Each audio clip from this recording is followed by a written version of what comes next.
and welcome to Terms and Conditions, a podcast by Con Maciel Carey.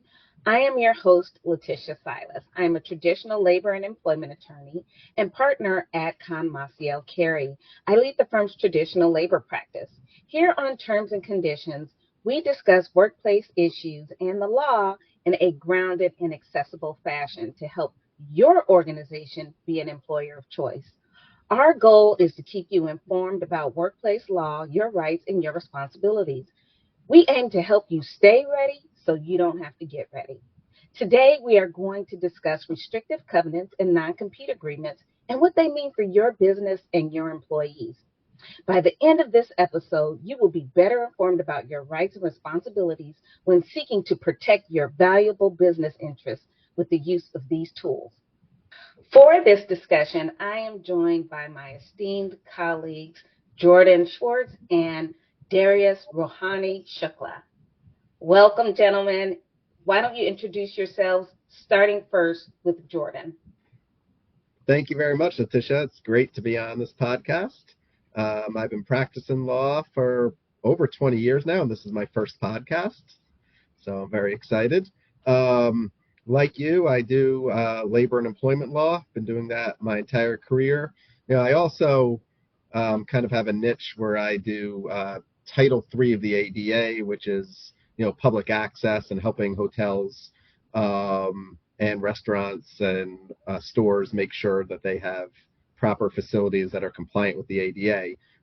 But for the most part, I still do employment law, which includes, among other things, advising my clients, employers, on complying with, on drafting and then complying with the non-compete agreements that they draft, and litigating. The cool thing about restrictive covenants is you litigate on both sides. Even though you're on behalf of the employer, you might be litigating to enforce the non-compete, or you might be litigating on behalf of a new employee to get rid of the non-compete.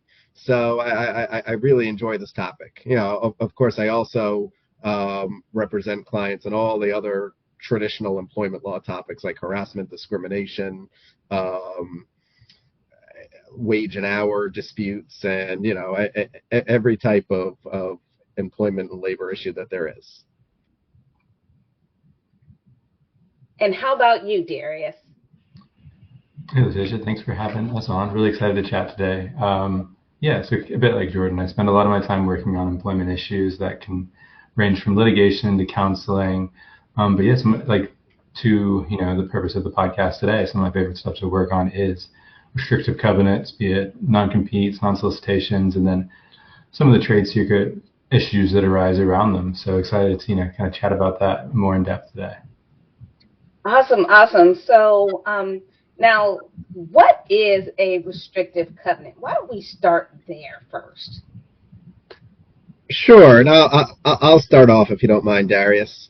I remember when I was beginning practice, like, what is this restrictive covenant? I didn't really realize it really is what the name implies. It's, covenant is a promise, and a restriction is a restriction. So you're promising to be restricted from doing something. And a non-compete is, people use it interchangeably. It's not necessarily interchangeable. A non-compete is one form of restrictive covenant. That's something that, you're restricted from competing. A non-solicitation agreement is another form of a restrictive covenant. Even a non-disclosure agreement, it's anything that an employer, a company is restricting its employees from doing, either while they're employed or more likely, and that's kind of a given, while they're employed. It's more likely where the litigation occurs is if you're restricting a former employee, or you're restricting someone from doing something after they're employed. Okay, so Darius, why should employers care about these tools? So they're important to employers for a number of reasons, but the threshold reason is that it allows them to keep their workforce pretty stable. It allows them to protect their information, their secret sauce. So the idea, if you have a non-compete, is that if you've spent a lot of time, you hire an employee, you spend a lot of time getting them up to speed to work at your company, You teach them, they'll provide services to you. And the concern for an employer is that the employee will learn all these skills and then, up and leave and go to a competitor. And if they go to the competitor, that could put the initial employer's, business out of business. The concern for an employee is that if they are signing a non-compete, that means that their options moving forward might be restrained. It means that it's difficult for them to move to a different company, maybe not a competitor, maybe someone else, maybe that's in the same realm that they're concerned might be a better fit for them. So it's pretty easy to see how there's a push and pull here, and that's why the agreements themselves are so important. For an employer needs to be really careful that when they get an employee to sign a restrictive covenant, that it's really carefully defined to really protect what they need to protect. If it's overly broad, and we'll talk about later what that really means, then it's not going to be enforceable and it's useless to the employer. And then from the employee side, just as important is that they look at the restrictive covenants before they sign, because if it's something that's going to be affecting their career goals, if they intend to move on somewhere else down the line and they're signing a restrictive covenant that means they can't do so, they're going to be a world of hurt when, X amount of time they decide to leave, but the agreement makes it really, really difficult for them to do so. Well, Letitia, if you don't mind, one thing to add to that, I just think why they matter. If you're an employer and you don't have them and you're thinking about, should we go through the trouble? Is it worth having some sort of restrictive covenant? At the end of the day, if you have something in your business worth protecting, a restrictive covenant helps protect that thing, whatever it is. If it's a actual sauce, if it's a recipe, if it's a formula, if it's just employees, it doesn't have to be something tangible. It could be something intangible, secrets. Having some sort of restrictive covenant, regardless of the type, helps protect something that you as a company have spent time, money, and resources building. And like Darius said, for someone potentially to take what they've learned and then to a competitor, and that competitor doesn't have to spend those time, resources, and money, and they just have that information, that's why they matter. You want to protect yourself. Absolutely. And so what I hear both of you saying is that really restrictive covenants are important for all parties of the relationship to know about. They both have to know. Everybody involved needs to know what their limitations are, what the scope is of their role and their responsibilities with respect to the employment arrangement, and even after that arrangement has ended. So we're going to talk about a variety of restrictive covenants, but we're really going to focus primarily on non-compete agreements. So why don't you kick us off by sharing with us what a non-compete agreement is? So we started talking about restrictive covenants, and non-competes are a type of restrictive covenant. What they are is a contract between an employer and employee, sometimes found in an employment agreement, that's going to restrict what the employee can do after they leave their employer. And what it means in terms of like the word itself, it means they can't usually compete with their present employer by working for a competitor. That's going to be, defined slightly differently depending on the agreement, but at a threshold level, it's an agreement that prevents the employee from competing with their initial employer in the future. And does that also include setting up their own business enterprise that might compete with the employer? In general, yes, it's going to do that. I mean, there's specific rules and specific laws and case law around what, preparing to compete actually looks like. But in general, the idea isn't so much like sometimes you'll have a non-compete that will refer to a specific competitor, but the idea is that competing with the initial employer. So were they to go start their own company, they would still be competing with their initial employer. So yes. Yeah, just to jump in here, that's why you never want to use a boilerplate, non-compete agreement that you find online. You want to have an attorney who's drafting a non-compete agreement on behalf of your company, because that's such a good question, Letitia, and it really depends on your company and what you're trying to protect. Sometimes the kind of generic language is you cannot compete on behalf of a competitor or on behalf of yourself for the next year or so, let's say.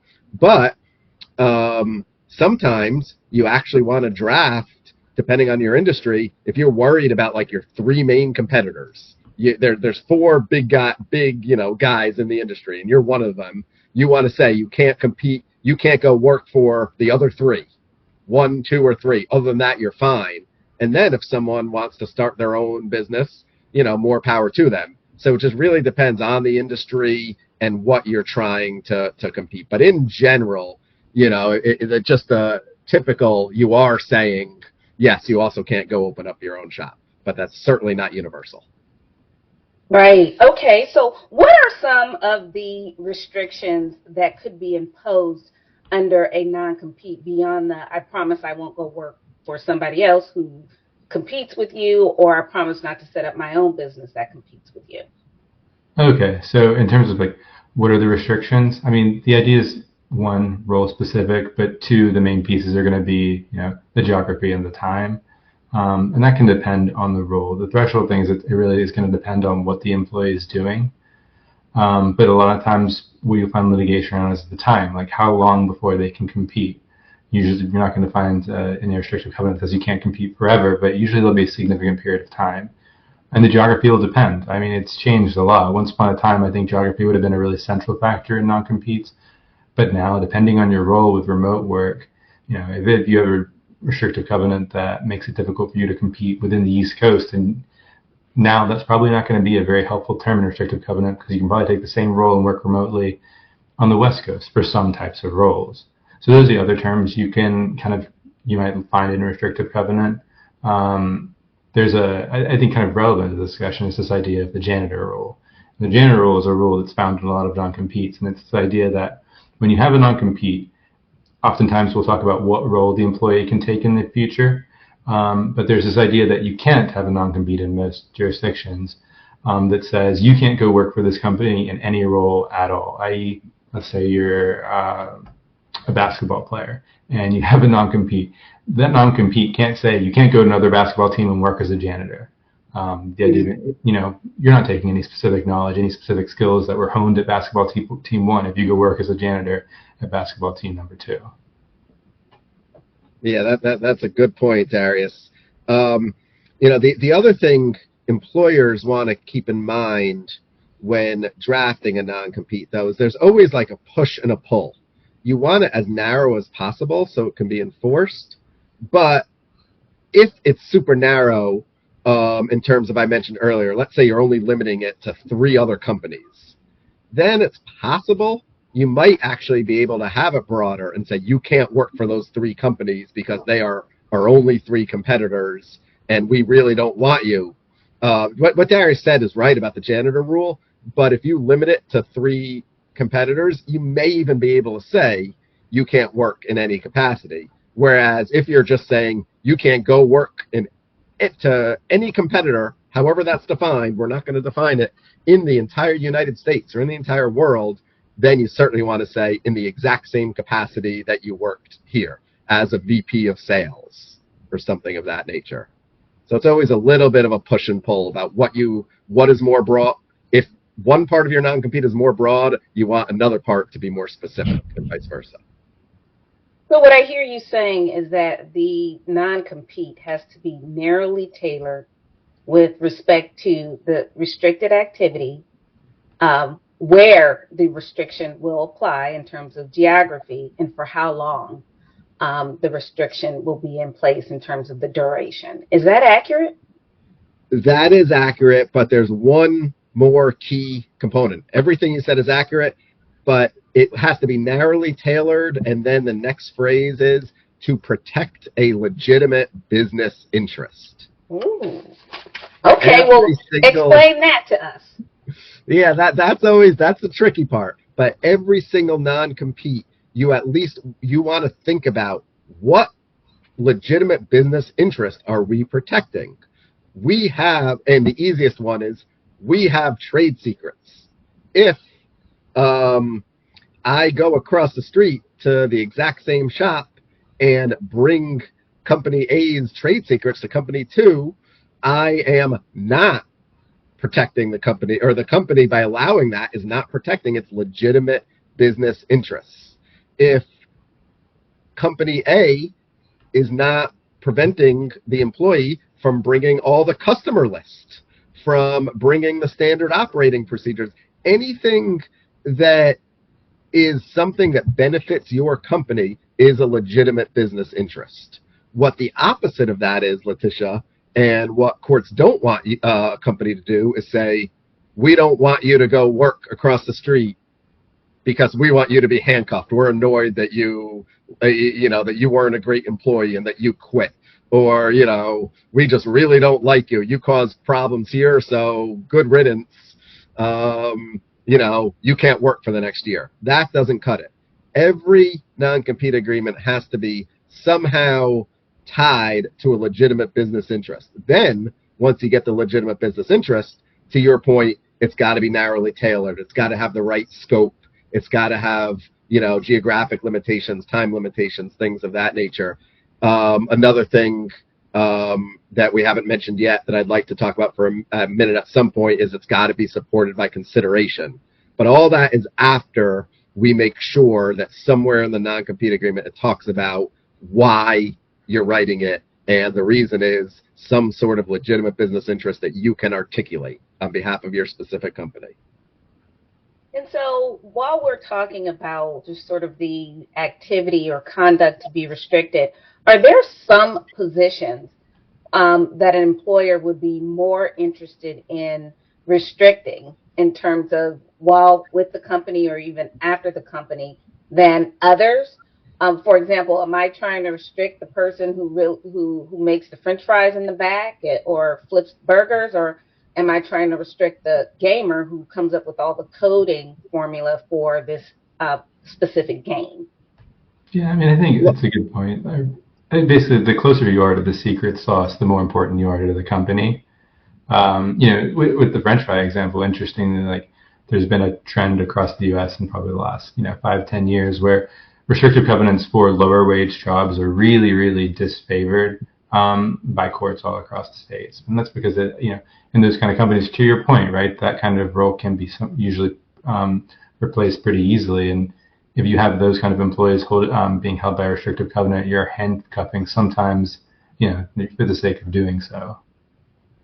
I think it may have been Illinois that referred to the relatively new legislation in the last 5 years as the Jimmy John's rule, because the sandwich maker Jimmy John's tried to get their, relatively lower wage employees to be bound by non-compete, so they couldn't then go to Subway or something after, which is really not the intent of the non-compete. It's not to say, now you're out of luck. You can't go work for the next year, and you're making $11 an hour. It really, as Derry said, it's either the coder or someone with the secret sauce, or in general, even if somehow you don't have the secret sauce, but you're a high enough employee that you could if you wanted to. The CEO or CFO, any of the C-suites, A, they could have the secret sauce. B, they're being paid enough that then they can be restricted. If you're making enough money, it's hard to have an argument that, now I can't earn a livelihood. And that's the argument on the other side. When we're defending the employer, the employee is going to say, but I have to make a livelihood, and you want me to sit out for 6 months or a year? And, someone from Jimmy John's who's making, relatively low wages, that's a compelling argument. If you're a CEO making $2.5 million a year, I guess you could argue, I have such a high lifestyle, I can't be out of work. But is a jury going to be that sympathetic to that? I'm not so sure. And does the activity have to be novel or unique in some way? Because in that example that you just shared of Jimmy John's, what is novel or unique about making a sandwich? Assuming that, they're using common ingredients that, everybody has in their refrigerator somewhere. I'm not sure if it's novel or unique, which I think if something is novel or unique, that is great if you can say that. But I think if you can just argue that it's something, well, maybe this is just semantics, it's a synonym for unique, but particular to a company. Jimmy John's makes its sandwich a certain way. And I can kind of see their argument. They don't want you to go to Subway and make the sandwich the same way it was made at Jimmy John's, because that's what Jimmy John's is known for, it's a loser. It's a losing argument. But again, novel and unique is like kind of the pinnacle. But at the end of the day, if there's something that's particular to your company that actually would, again, going back to legitimate business interest, would kind of hurt you to get out in the public, then you have more likely to enforce a non-compete. Yeah, I'm not sure what the sandwich maker at Jimmy John's could do at another company that would hurt Jimmy John's in the public. And the Illinois legislature, I think, agreed with that. But the guy, to continue the secret sauce analogy, the guy who has the recipe for the hot peppers at Jimmy John's, that guy actually is definitely going to have a unique and like novel knowledge to Jimmy John's that you wouldn't want to get out. Right. The classic example is always the formula for Coke. Right. That's the classic example of a trade secret that you have a legitimate interest to protect. Or back to my French fry example. I don't want to belabor the French fries, but I love French fries. I mean, there are some restaurants that have a particular taste to their French fries. And so I guess one could argue that they have a certain secret French fry recipe. And I can name one chain unique to the West Coast, and California in particular, that has a very distinct type of French fry. And then there's another, more national, even global restaurant chain that has a French fry that tastes a certain way as well. And people can close their eyes and eat that French fry and know that it came from that chain. I mean, could you say that the person who has access to those recipes might want to be covered by a non-compete? Probably not in most, especially as Darius mentioned, a lot of states now have a cutoff of you can't enforce a non-compete if you make, let's say, under $100,000 a year, or I think Illinois is under like 75 or 80,000. What you're talking about, though, would be a great opportunity to use a more limited type of restrictive covenant. Let's say a confidentiality agreement or a non-disclosure agreement that says you can leave and go work for a competitor, but you cannot divulge how we make our French fries. If we go to that restaurant and we taste the same taste that we taste at our store, you will be sued. So that's where you want to make a more limited, maybe a non-solicit, that you can't take any of our other employees who make our fries. You can only go take yourself, and more power to you. Go work for them. You can't. You don't want to. You can't prevent them from working if they're a relatively low wage employee. That does bring up something else, Letitia. I think we're maybe going to talk about it later, but I think it lends itself to talk about it now if you want to for a couple of minutes. And I was actually working on a case with a client a few months ago on something that's I think a really interesting nuance of all this, which is called the inevitable disclosure doctrine. Mm-hmm. Now, as I said, most states would say you can't bind this relatively low-level employee from not competing because he only makes, let's say, $45,000 a year, and a lot of states have a law now. But I might argue, okay, fine, so he's not bound by a non-compete, but we're actually going to sue to prevent him from working somewhere else because he was so integral to our French fry making process, and he can't remove that information from his head. It's already in his head, and by himself, without any other help, he could completely destroy our unique trade secret. So we are scared he is going to inevitably disclose our process with our competitor. And it's very hard to enforce this doctrine. It's called the inevitable disclosure doctrine. But if you can prove that he has all the information and you can't unring the bell, and by going to the competitor, which he already did because he didn't have a non-compete, you use this inevitable disclosure doctrine to come in and get a preliminary injunction or temporary restraining order or whatever it is to stop him from working, because otherwise your trade secrets will be inevitably disclosed. It's a really interesting nuance of the law.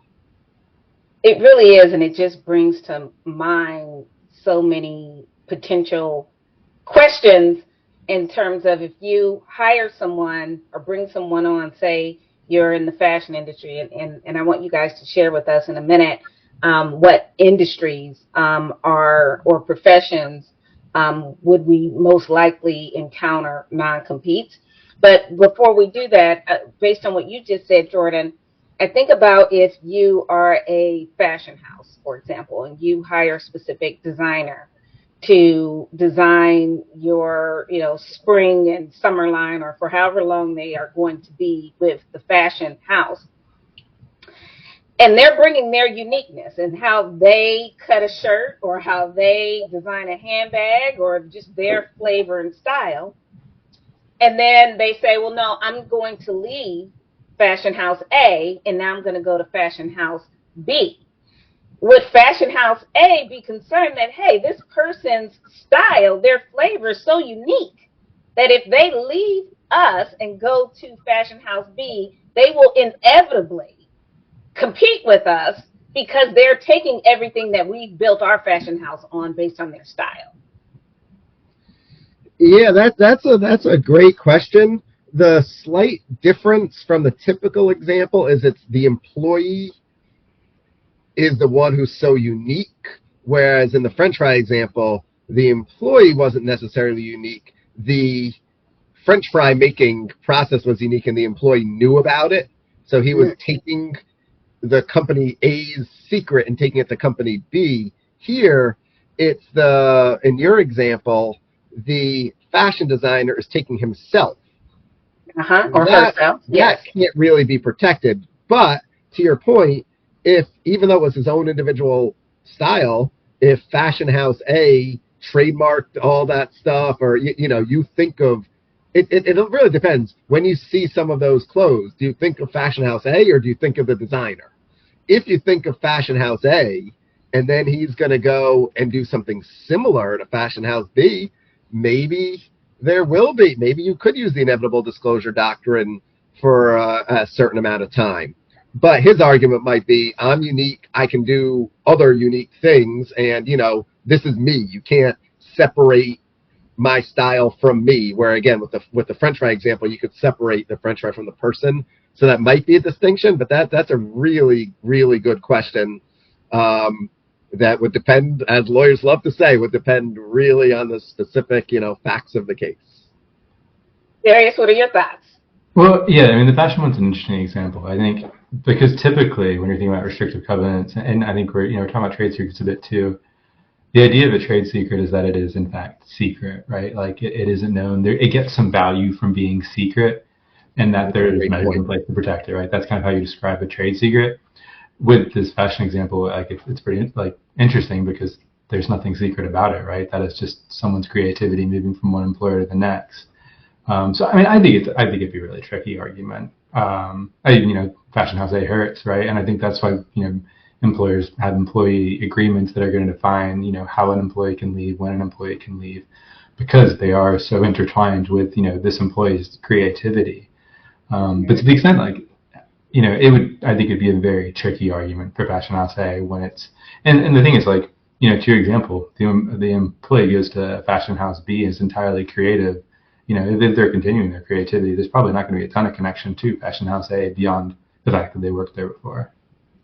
And back to Darius made a good point, which made me think, Letitia, unlike, again, the French fry example where we kind of needed to rely on the inevitable disclosure doctrine because non-compete probably you wouldn't be able to have a non-compete in that scenario.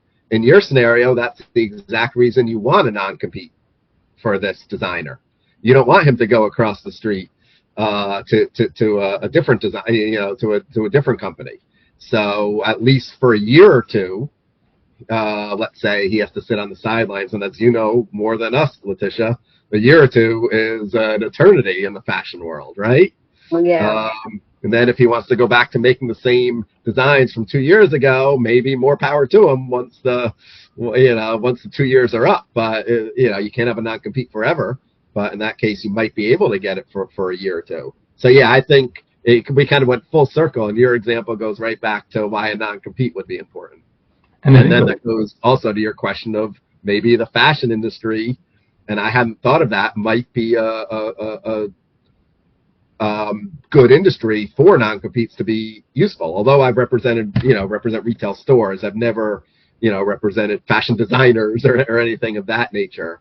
And in a typical retail store where we're mostly dealing with, sales associates just on the floor, I don't think a non-compete is typically warranted. That's very different from traveling salespeople that we can talk about in a minute. But for people behind the scenes designing the clothes, again, I hadn't really thought about that, but I think that would certainly be a absolutely kind of essential position to provide non-competes for as the company. And a lot of times I think like how employers handle that is pretty interesting, because obviously if you're an employee signing up, you're signing a non-compete, you're going to be concerned about really adverse terms that make it difficult for you to leave. So I think one way that employers I've seen handle it is like, I think it's kind of more of an English phrase, but like gardening leave or cool down periods. The idea of being like, look, you decide to leave, you can, and maybe you'll be paid for this period of time, but you can't work in the industry for, 1 year, 2 years. And those kind of terms where you're being paid, but you're not working still, are the kind of terms that make it more easy to make your non-compete enforceable in a court of law, because it's not, you're not restraining someone's ability to make a living. You're just restraining like where they're going to do it. And usually those kind of terms can be defined by, very limited role-specific contracts. I mean, you can't do X, Y, or Z for 1 year, 2 year. Maybe you do something on the side. Maybe you're on gardening leave or the cool down period. That's the way an employer can protect their interest if they're concerned about going from fashion house A to fashion house B. And so I think that's a natural segue into the question of consideration, because a thought I have is if we're talking about the fashion designer scenario and fashion house, of course, the employee is going to say, well, there has to be enough money on the table for me to agree to not compete with you for a certain amount of time, because that impacts my livelihood. Jordan, can you talk to us about consideration? Sure. And there's a few different areas where consideration comes up.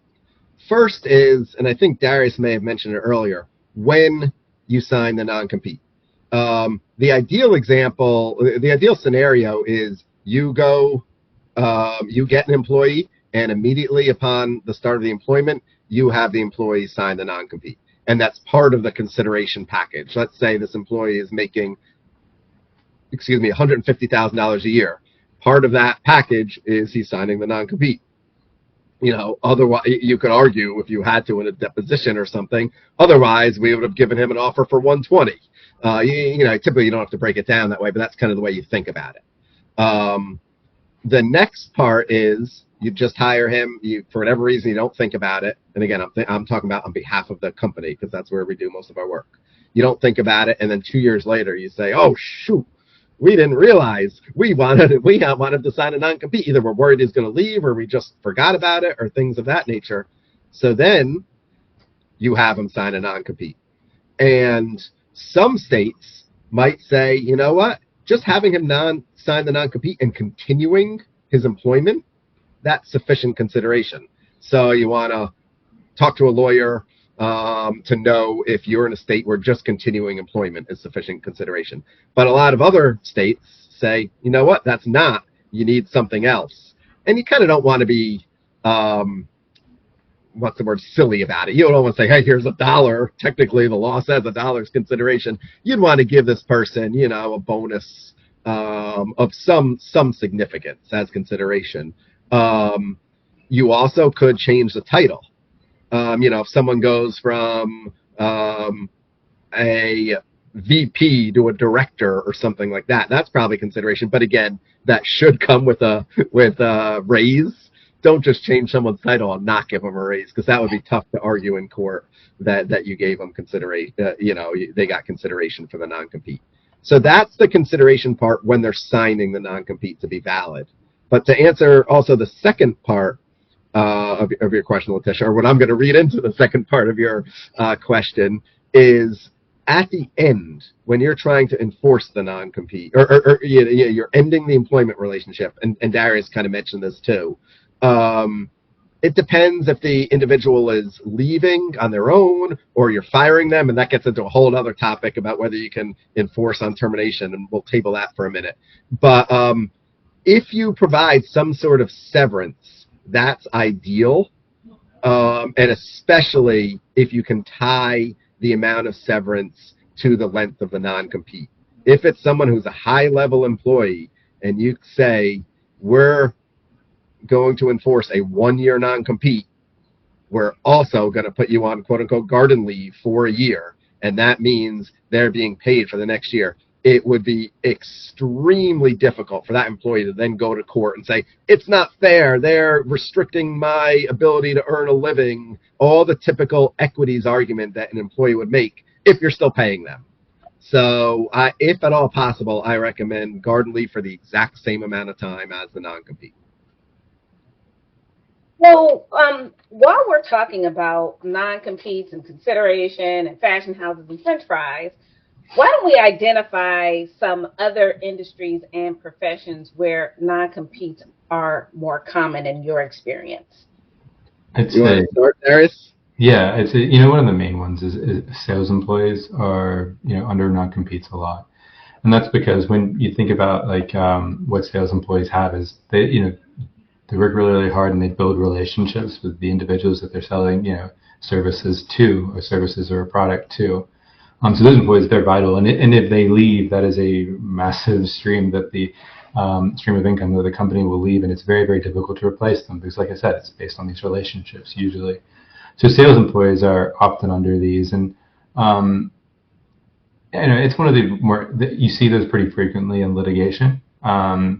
Because it is they're vital to the employers. The employers have to protect them, and it's interesting again because when you think about them, it's not often there is sort of a secret sauce all the time, right? Sometimes you might argue that their pricing strategies, their selling strategy is going to be part of what's protected under a trade secret. But realistically, what the sales employees have is in their heads. And with the exception of as we discussed earlier on the inevitable disclosure doctrine, usually what's in your head you can take with you. And in this case, a sales employee who says, I've got these great relationships, I want to go to company B, and company B says, yeah, you might get paid a little bit better here, the terms might be a little bit better. That's a massive harm to company A. So those employees are the kind of employees that I think companies put a lot of effort into getting non-compete agreements signed with. And to add on to that, we've represented, food services companies, and some of them, the jurisdictions are pretty small. Let's say there's this food service company in Phoenix, Arizona. There's 4 or 5 food services companies that are selling to all the same restaurants. And there's so much litigation in this region because the salesmen try to go from one company to the other. But to Darius' point, not only do they have all the information, they're all calling on the same customers. So one day someone could be calling on that customer that they've spent 5 years building up a relationship with on behalf of company A.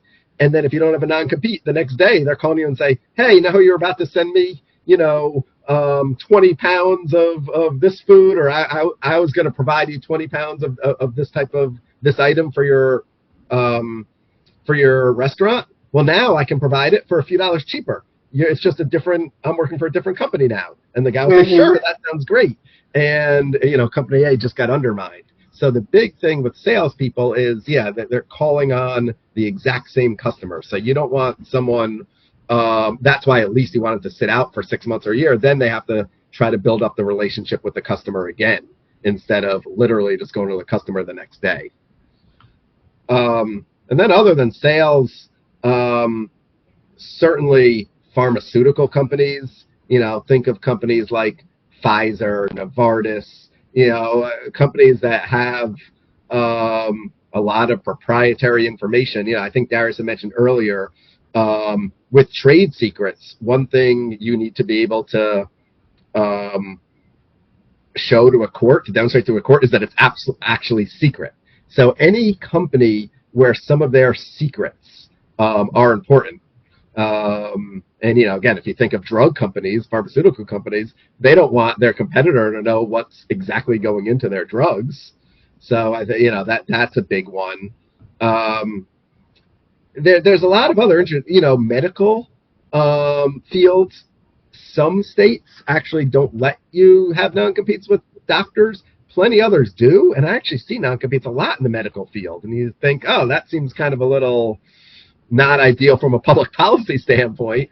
But a lot of hospitals want to protect their proprietary way of doing things. So you actually do see it a lot in the medical field. You don't see it in the legal field. Edge. Say that again? Their competitive edge. If one facility has the top heart surgeon or brain surgeon in the world, of course we don't want this person to leave us and go down the block and work for the other healthcare institutions. Despite the fact that the public policy is we want to make sure that heart surgeon's working so someone who needs surgery can get surgery. So that's where it gets interesting between the competitive edge from the business, kind of contrasting with what some might argue, an employee would argue, is the public policy aspect. That employee would say they need me working. So that would be an interesting argument. I always find it interesting that lawyers who write the laws think so highly of themselves sometimes that they can say, sure, the best heart surgeon in the world, he can be bound by non-compete. But us lawyers, we're too valuable. We can't be bound by non-competes. And, we want our clients to be able to choose whoever they want. And we can't, if we leave a firm, too bad for the firm, but the client has the ultimate right to choose who's representing them. So it's kind of nice that us lawyers don't have to worry about non-competes. This is true. So I have two good ones here to ask you about, and I know we're coming on time, but these are good ones.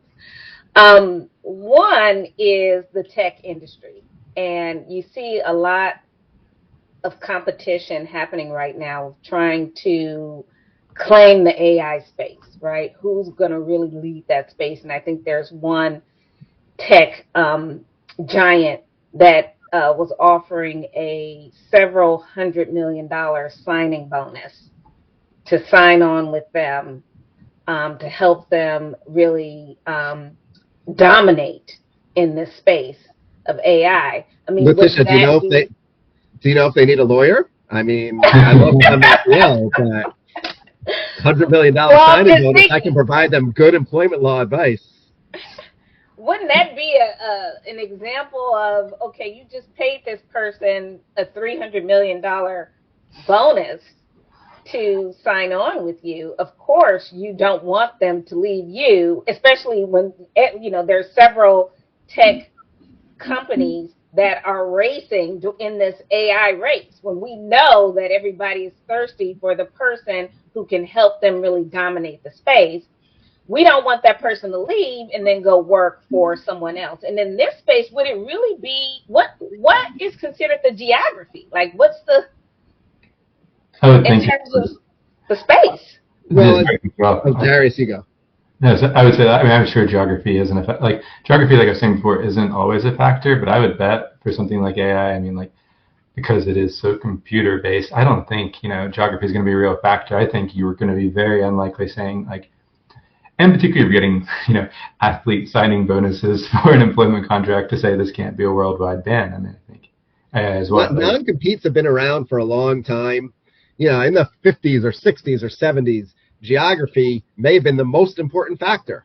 I'm opening up some sort of business. I don't want you to go across the street and hang up a shingle. The probably geographic limitation didn't need to be more than 25 miles. If you worked 25 miles away, you were fine.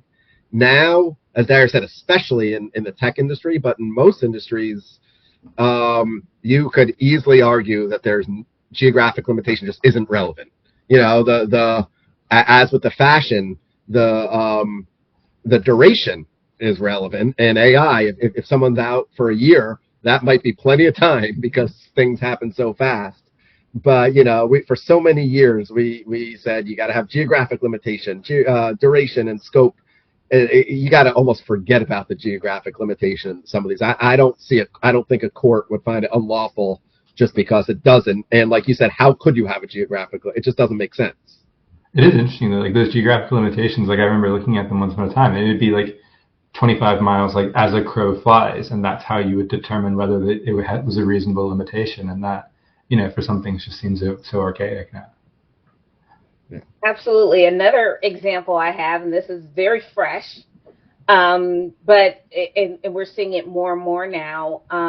You have personalities, whether it's radio personalities or TV personalities, who leave the TV space and then they set up a shingle, I guess, in the virtual space. And so suddenly they have a show on YouTube when they used to have a show on a major network. How would non-competes potentially apply to that? I'll let you start, Darius. Yeah, it's a good question. I mean, so it's again, like it's kind of a bit like the fashion designer example. Like it's really going to depend on what that contract says. On the one hand, right, they're taking their own services somewhere else. It's not like there's likely a secret sauce or some kind of like real specific interest that they are going to be able to say, they're moving from A to B and is really going to harm A by virtue of this special interest that A has. But, I think usually that's going to be like an employment agreement where, company A is going to want to protect their interests moving forward in terms of a customer base. And that's where you'll have a restrictive covenant they'll want, sensibly defined, meaning making that the terms are reasonable to both parties. I don't think it's going to be easy to say that there is some kind of, obvious legitimate interest in terms of trade secrets, but mostly client goodwill or, customer goodwill is what they're going to want to protect. And I think, it might just depend on, how good your lawyer is to draft a good non-compete. Years ago, as I think I mentioned earlier, in a non-compete, it's if you can be, the more specific you can be, the better. So years ago, let's say there was an anchor on CBS.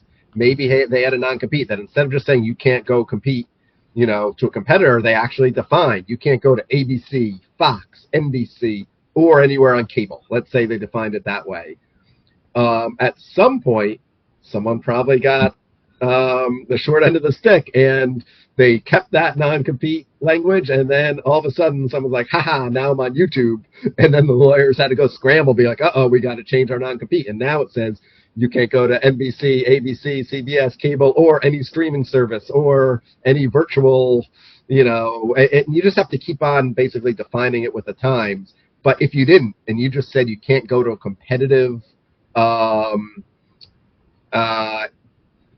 company, let's say, or you can't work for some type of competitor, that would be where there'd be litigation right now. And it would be kind of, for a lawyer, quote unquote, fun litigation. Is YouTube a competitor of NBC or something like that?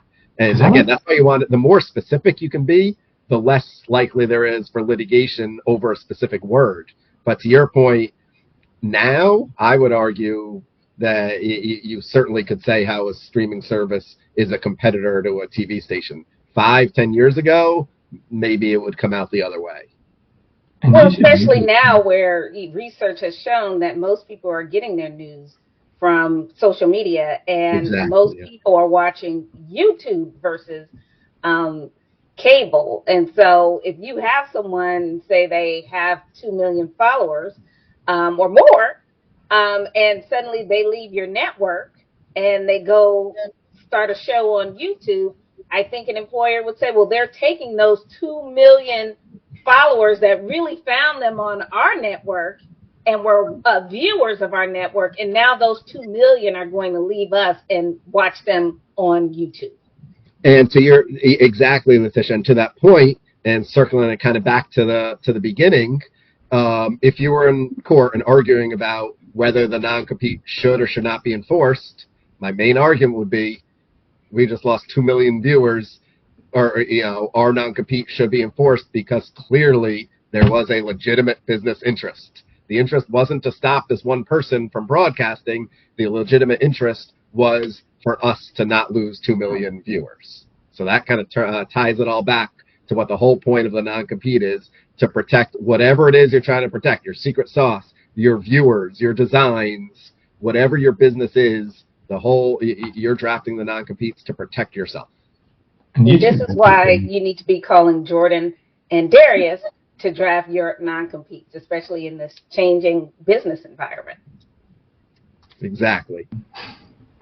Yeah, they're not stopping you from speaking. I think the argument is that I'm stopping you from having a show that you can't leave my network and then create another show that's basically the same thing you were doing on my network. sure. Stopping you from broadcasting. Yeah. Right. Maybe if you were, say, doing sports broadcasting and now you want to discuss music videos, maybe that's different if music videos are still a thing. But if you're just going to go from, the sports network to now being solely on YouTube and you're basically running a sports channel, and, you're having all your connections, too, to athletes and to other reporters coming on your show like they would come on the network. I don't know. I think that's problematic. Yeah, you're taking away customers. It's just like the sales example we talked about earlier. You're taking customers from where you used to be.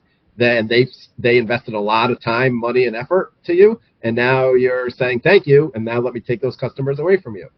Well, one interesting part of this that you have a non-compete, which is about restriction on trade.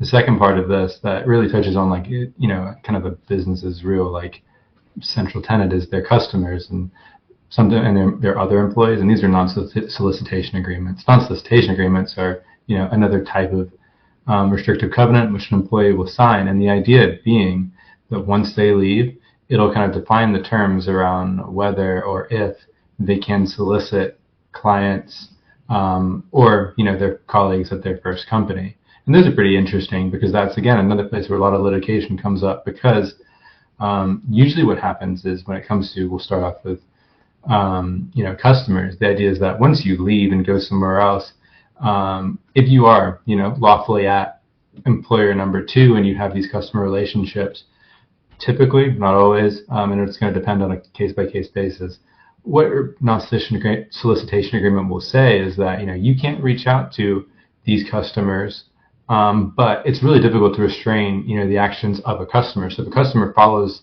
them on their own accord and goes to company 2, those kind of actions are kind of like where litigation can arise, because typically the customer's got free rein over who they want to follow and who they want to purchase services from. That, again, thinking of current times, and maybe the law needs to evolve in this space. But if, suppose employee doesn't necessarily solicit customers or current employees, but gets on Twitter or gets on TikTok or IG and says, or even LinkedIn and says, well, hey, by the way, I'm no longer over there. I'm over here at employer B, or I have my own operation going, just letting you know about all the fabulous things that I'm doing here for all my clients, including bulleted lists. I mean, that's not, it is a solicitation, or maybe it's not. What are your thoughts? That's exactly the type of stuff we're seeing, and it's, I think most people would say that kind of is a solicitation. If I was counseling an employee, I would say keep your head down as much as you can, but the employee's now at a new company and they want to make a name for themselves and they want to advertise. They would say, I'm not asking anyone else to join me. I'm just, working at the new company. So it really is tough from both, again, to be clear, the non-solicit is 2 things: not soliciting the other of your employees from company A, and not soliciting the clients or the customers from company A. But to your point, Letitia, they're called non-solicit agreements. I honestly don't know if you can have something called a non-taking agreement, where you agree not to accept any employees from company A or not to accept any clients. I just kind of came up with that on my own. I don't really know if that's a thing. I've seen that. Don't know if it's lawful. Right. Yeah. So that would actually take a little bit of the uncertainty away, because Darius and I have worked on cases where this exact middle ground said, someone says, well, I just let people know that I'm not with the company anymore. I didn't actually ask them to come with me. And, then it all is so much litigation comes on it. He said, she said, well, you didn't tell them not to go with you. And, you left the door open. So, yeah, that can be a whole kind of separate topic that we could get into. And the analysis in those kind of cases becomes like a very interesting like line drawing exercise because, in a customer, like our LinkedIn example, like sometimes what you're looking at, like there's a LinkedIn post, but did you send them specific emails? Did you send them specific emails, directing them to this post? Were you actually trying to solicit them? How were you doing so? And like what your specific communications were and who to and how direct they were or how vague they were. That's really what it's going to come down to determine whether or not you're soliciting employees, with the obvious caveat of depending on what your agreement says.